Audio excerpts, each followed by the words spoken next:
Hashem, le Chok Israël ce matin, le Nishmat Avraham Bar Rachel et Hashem, la Refoua Shlema Mordechai Bar Esther. La Gemara ce matin discute d'une loi de Yom Tov. Comme vous savez, Shabbat et Yom Tov sont pareils.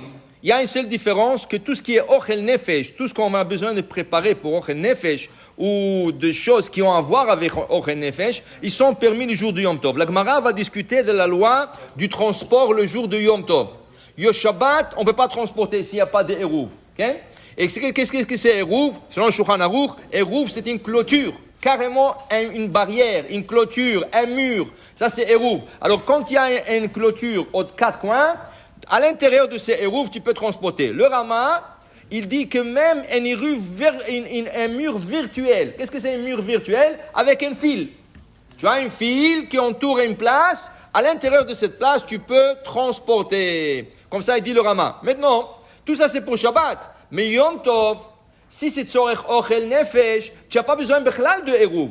Même si tu habites dans un endroit qui n'a pas du tout de Eruv, tu peux transporter. Mais tu ne peux pas tout transporter. Tu peux transporter que des choses qui ont à voir avec Yom Tov. Alors, par exemple, tu veux aller à la synagogue avec ton mahzor. Tu as un mahzor avec la traduction française ou quelque chose que tu es habitué avec, et c'est rien qu'avec ce mahzor que tu peux prier. Dans ce cas, tu as le droit de le prendre de chez toi à la maison vers la synagogue. Pourquoi? C'est tzorech, c'est pour un besoin. Mais pour le ramener, tu ne peux pas. Pourquoi tu veux le ramener? Tu as pris à la synagogue, mais tu n'as plus besoin à la maison. Rien que pour le garder, non.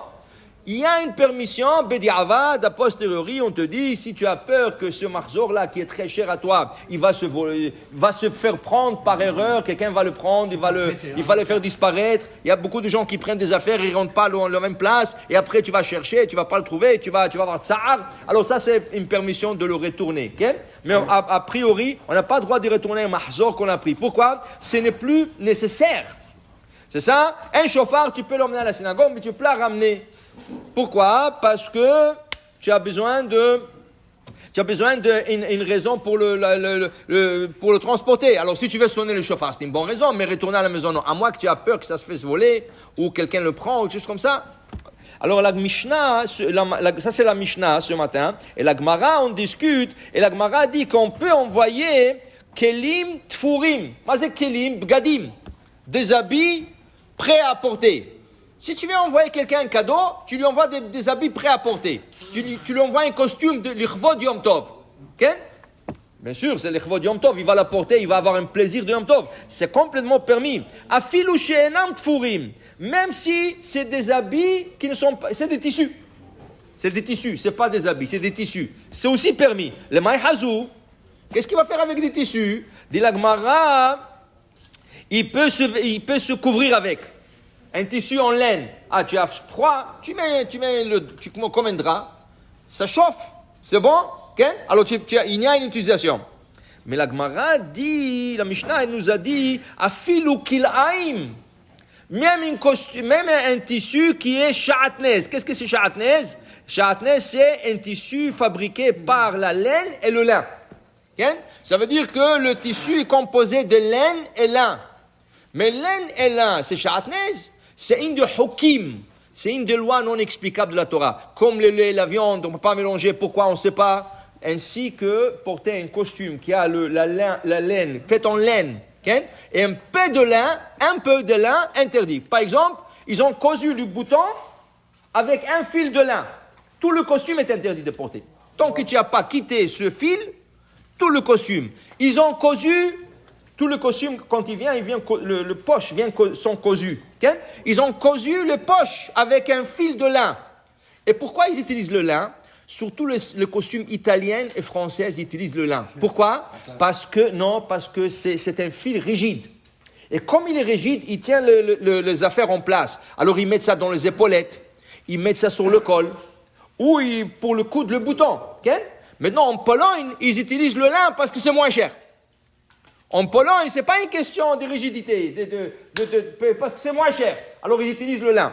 Alors, il te dit ici, Maïchazou, qu'est-ce que tu veux faire avec un tissu en sha'atnez? Qu'est-ce que je veux faire avec un tissu sha'atnez? La Gemara, on discute, et la Gemara, on sort avec... Et la Gemara dit, peut-être, on peut s'asseoir là-dessus. Peut-être on met comme un tapis, Et il s'assoit. À l'époque du Talmud, il n'y avait pas de chaise. Alors, il dit la Gemara, non. Selon la Torah, oui, on a le droit de s'asseoir sur un tissu qui fait en laine et lin. Ken? Chez Neymar, lo ya'ale alecha. Tu ne le porteras pas sur toi. Selon la Torah, je peux le mettre par terre, je m'assois, il n'est pas sur moi. Moi, je m'assois sur lui. Okay? Mais Chachamim asrou la sotken. Chachamim l'ont interdit. Shema tikarech lo nima al besaro. Tu t'assois sur un tissu en shatnez, laine et lin composés ensemble, peut-être un fil s'accroche sur une poêle à toi. Sur le pied, tu as des poils. Il s'accroche sur le poêle et là, il chauffe le poêle.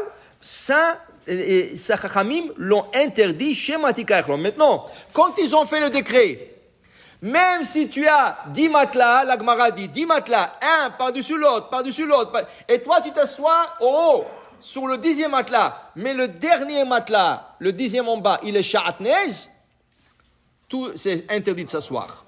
Mais tu vas dire pourquoi? Il n'est pas sur moi, et il est impossible qu'un fil s'accroche sur moi. Pas grave, c'est un décret rabbinique, tu ne peux pas. Okay? Alors ça veut dire que même les matelas, il faut vérifier qu'il n'y a pas de chatnez. Parce que beaucoup de gens, surtout au Canada, quand ils vont acheter des matelas, on leur propose des matelas avec de la laine. Okay? Tu vois, il te montre la composition du matelas. Il te dit voilà le ressort, et voilà un deuxième ressort, et du gel, et la laine. Okay?